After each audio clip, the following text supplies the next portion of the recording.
Gue pernah dengar tentang kisah ayahnya Nabi Muhammad SAW, yaitu Abdullah, mau disembelih sama ayahnya sendiri, yang tidak lain kakeknya Nabi Muhammad SAW, yaitu Abdul Muthalib.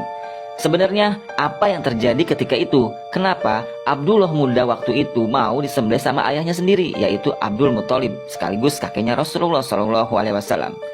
Oh itu sebenarnya gara-gara nazar. Nazar maksudnya? Nazar secara bahasa adalah janji melakukan hal baik atau buruk. Sedangkan nazar menurut pengertian syara adalah menyanggupi melakukan ibadah yang bukan merupakan hal wajib bagi seseorang. Dan nazar dalam ketentuan Islam lebih panjang lagi pembahasannya. Kita persempit nazar secara umum saja ya. Karena nazar yang dilakukan kakeknya Nabi Muhammad SAW adalah ketika belum datang aturan Islam. Lebih simpelnya, nazar itu janji. Oke, kita kembali ke pertanyaan lo tadi.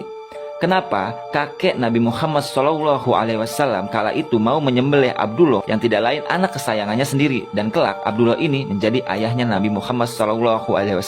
Jadi gini, Abdul Muthalib yang tidak lain adalah kakek Rasulullah SAW pernah bernazar jika ia dikaruniai 10 orang anak dan tumbuh dewasa menjadi pelindung dirinya, maka salah satu dari mereka akan dikurbankan di samping Ka'bah. Ternyata keinginannya pun terkabul. Allah mengaruniai 10 orang anak laki-laki, yaitu Al-Harits, Al-Zubair, Hajjal, Dirar, Al-Mukawim, Abu Lahab, Al-Abbas, Hamzah, Abu Thalib, dan terakhir adalah Abdullah yang merupakan anak yang paling dicintainya.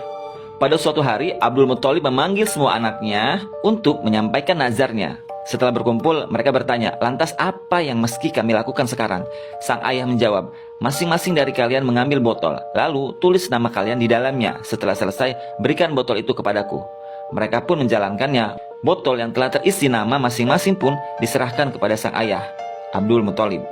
Kemudian, semua botol itu diundi, dan ternyata nama yang keluar adalah Abdullah. Ini artinya anak yang harus dikurbankan untuk memenuhi nazar Abdul Muthalib adalah Abdullah. Setelah melihat undian nama yang keluar adalah Abdullah, Abdul Muthalib bergegas mengambil pisau dan bersiap untuk menyembelih putra bungsunya itu. Namun, di saat demikian, salah seorang laki-laki Quraisy menghampirinya dan berkata, "Wahai Abdul Muthalib, apa yang hendak engkau lakukan?" Dijawabnya, "Aku hendak menyembelihnya." Namun, laki-laki Quraisy itu mengingatkan, "Demi Allah, jangan pernah sembelih anak itu hingga engkau dimaafkan. Jika engkau melakukannya, maka orang-orang akan terus melakukan seperti ini. Sekali lagi, jangan melakukan itu. Sekarang, pergilah ke Hijaz. Di sana ada seorang perempuan pintar, tanyakan padanya. Jika ia memerintahmu menyembelihnya, lakukanlah. Namun jika ia memerintah sesuatu yang lain padamu, maka itu adalah jalan keluarnya." Akhirnya, Abdul Muthalib bersama anak-anaknya berangkat menuju Hijaz dan menemui perempuan pintar yang dimaksud. Ia pun menceritakan tentang dirinya, anak, dan keinginan nazarnya. Si perempuan pun menyarankan agar nazar tersebut diganti dengan 10 ekor unta. Namun sebelumnya harus diundi lagi. Apa yang keluar dari undian itu? Perempuan itu menyampaikan, jika yang keluar adalah nama Abdullah, maka tambahlah jumlah untanya sampai Tuhan kalian meridhoinya. Sementara jika yang keluar dari undian adalah unta, maka sembelihlah unta-unta tersebut. Sebab itu tandanya Tuhan kalian sudah meridhoi dan saudara kalian selamat. Setelah sepakat dengan usulan itu, Abdullah berdoa kepada Allah dan bersiap kurban di hadapannya, yakni Abdullah dan 10 ekor unta kemudian diundi kembali. Dan ternyata yang keluar adalah nama Abdullah, maka 10 ekor unta ditambahkan kepadanya. Kini jumlah unta menjadi 20 ekor. Abdul Muthalib kembali berdoa dan undian dilakukan. Dan yang keluar lagi nama Abdullah. Undian pun dilakukan hingga beberapa kali dan yang keluar masih tetap nama Abdullah. Setiap kali keluar nama Abdullah, 10 unta ditambahkan hingga yang ke-10 kalinya barulah yang keluar adalah nama unta. Dengan demikian, jumlah unta pun menjadi 100 ekor. Orang-orang Quraisy yang hadir pun berkata, "Wahai Abdul Muthalib, itu pertanda bahwa Tuhanmu sudah meridhoi."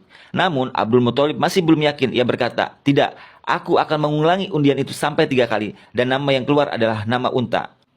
Dan setelah diundi sampai 3 kali, nama yang keluar nama unta.